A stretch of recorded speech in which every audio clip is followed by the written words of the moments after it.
Vamos juntos o que diz a palavra de Deus no livro dos Salmos, capítulo 103, versículo 19.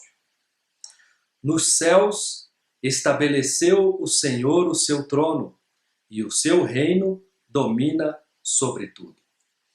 Quem disse essas palavras foi o salmista Davi.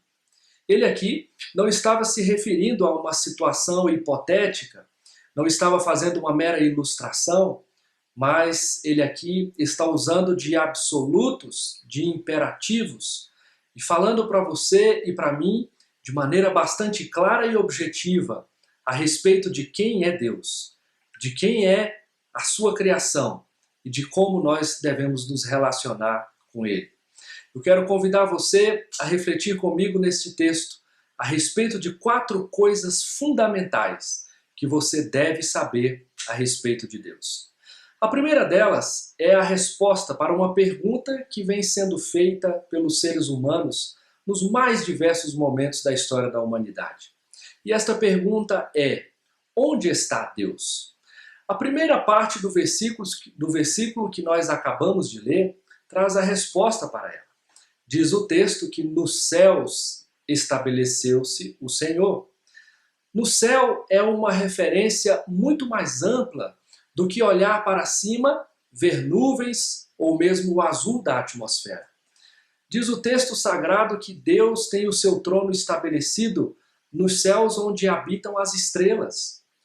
O fato é que no vocabulário humano falta palavra para descrever de maneira tão precisa que lugar é este onde Deus está. Eu explico por quê. O fato é de que Deus é infinito. A infinitude é um atributo único de Deus. Portanto, absolutamente tudo o que existe foi criado. E como obra da criação, é finito. Somente Deus é infinito. Portanto, um Deus infinito não pode estar contido dentro das coisas finitas. Isto quer dizer que Deus não está contido apenas dentro do mundo. Isto significa que o mundo está contido nas mãos de Deus.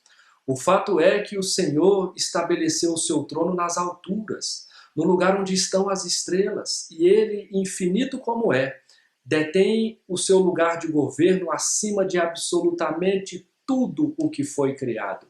E isto inclui a você e a mim.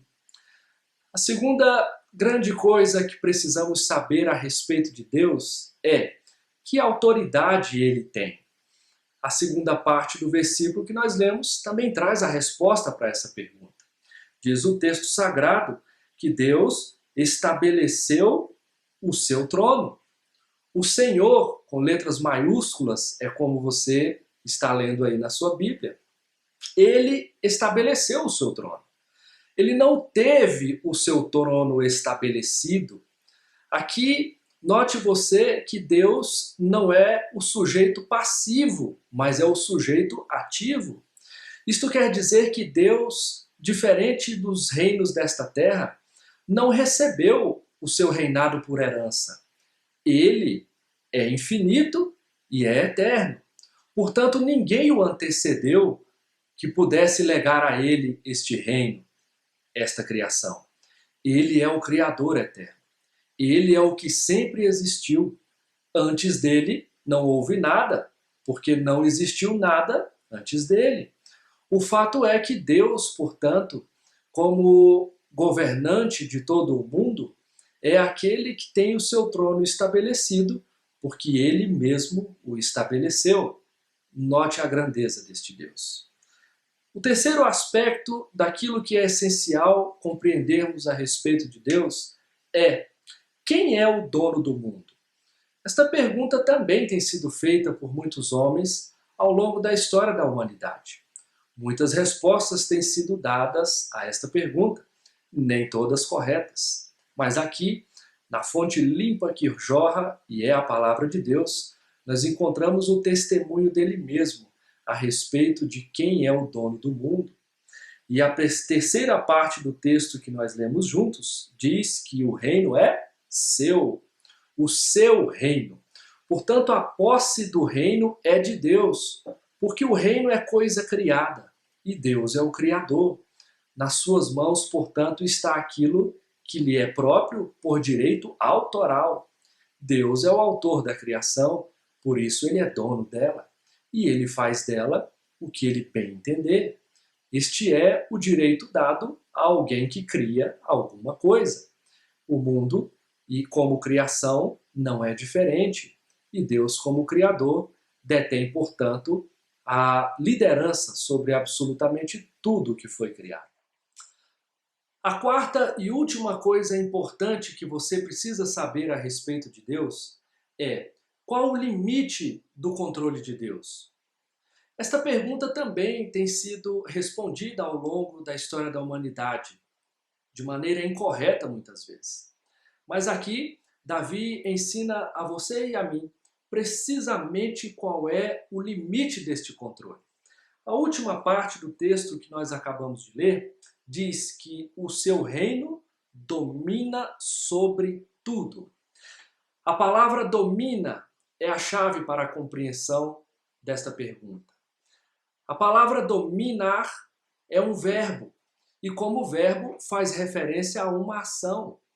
Portanto, nós aqui aprendemos de maneira bastante objetiva que Deus não é aquele que criou a humanidade, a terra e tudo mais que está debaixo do céu, onde ele tem o seu trono, e deixou estas coisas soltas à mercê da própria sorte. Deus não é como um relojoeiro que montou as peças do seu relógio, deu corda e o deixou funcionando dentro da sala, tendo ido embora. Deus é aquele que fez absolutamente tudo e é aquele que governa absolutamente tudo. Quando nós vemos Davi dar esta explicação, perceba como tudo passa a fazer sentido a partir desta compreensão. Deus é aquele que determinou, portanto, absolutamente todas as coisas que devem acontecer debaixo da terra. Mas talvez você pense, e qual o lugar dos governantes nesta história? Onde estão os reis, os presidentes, os governadores, os ministros? Onde estão ou que lugar eles ocupam na história da humanidade criada? Que lugar eles têm na criação de Deus? Que autoridade eles exercem e qual é o limite da sua atuação?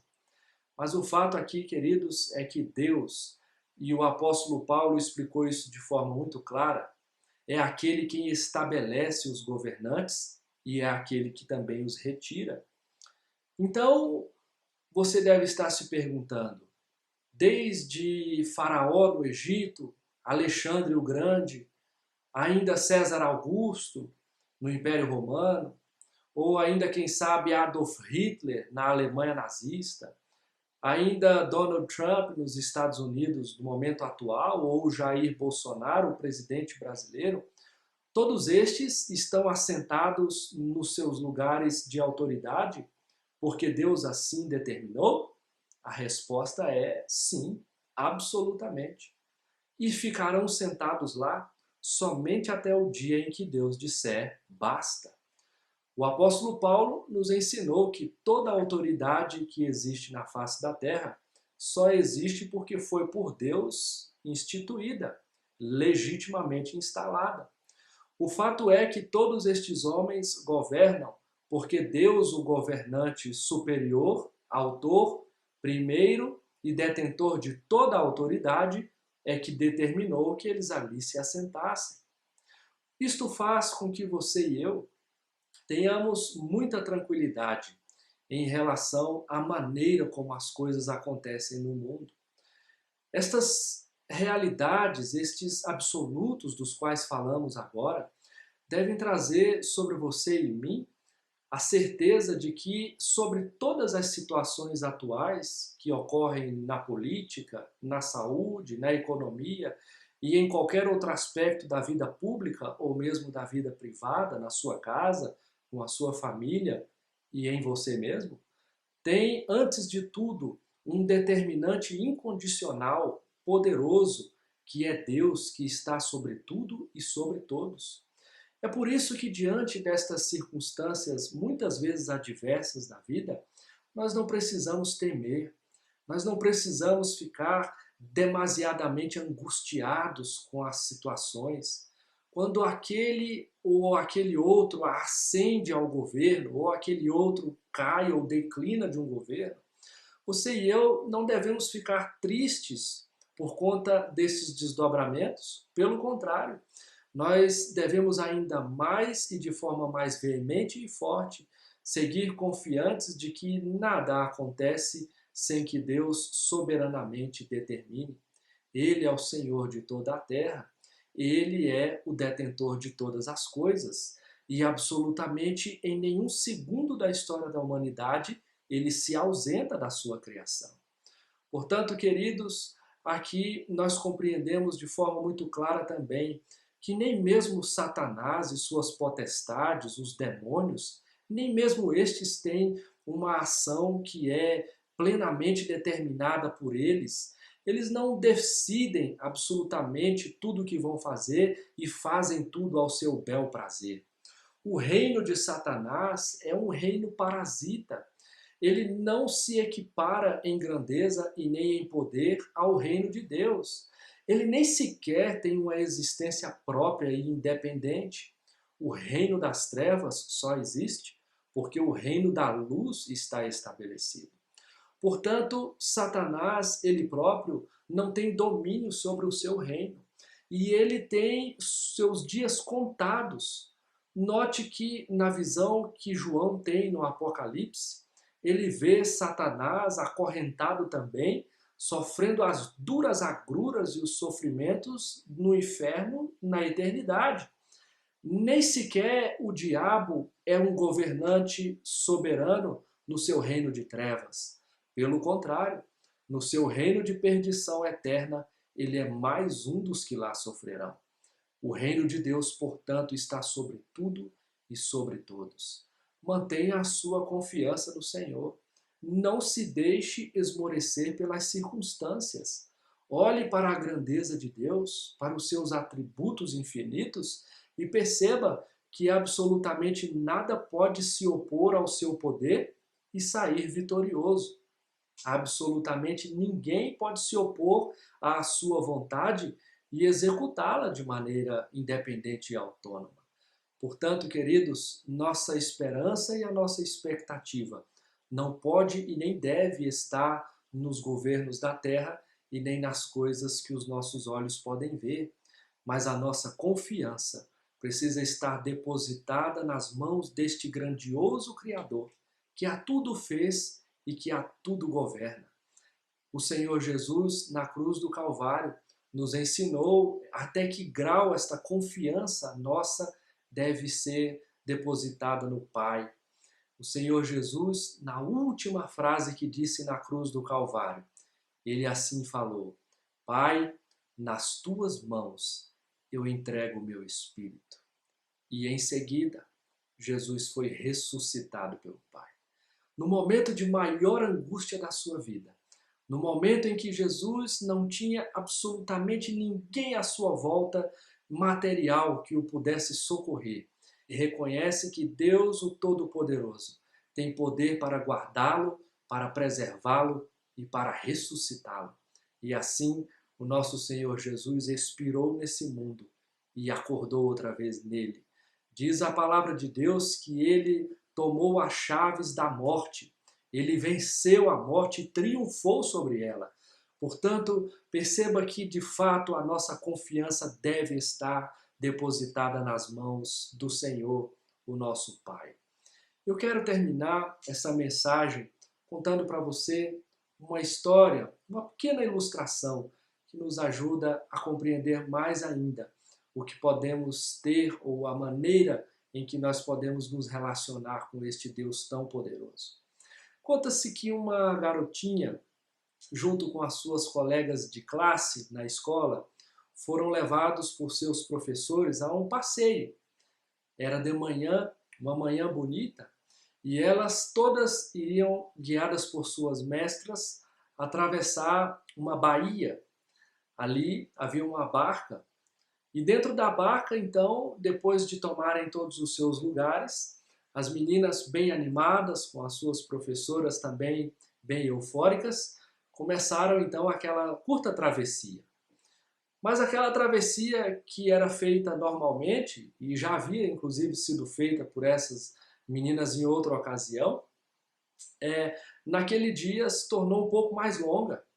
De repente, no meio do caminho, o céu se fecha, aquela viagem que deveria ser curta já começa a se alongar, e de repente a chuva muito forte começa a cair, ventos muito fortes começam a soprar, e o barco que antes navegaria de maneira bastante firme em linha reta, agora precisa fazer curvas, e as ondas solapam o barco de todos os lados, e no meio daquele alvoroço todo, as professoras tentam acalmar as crianças.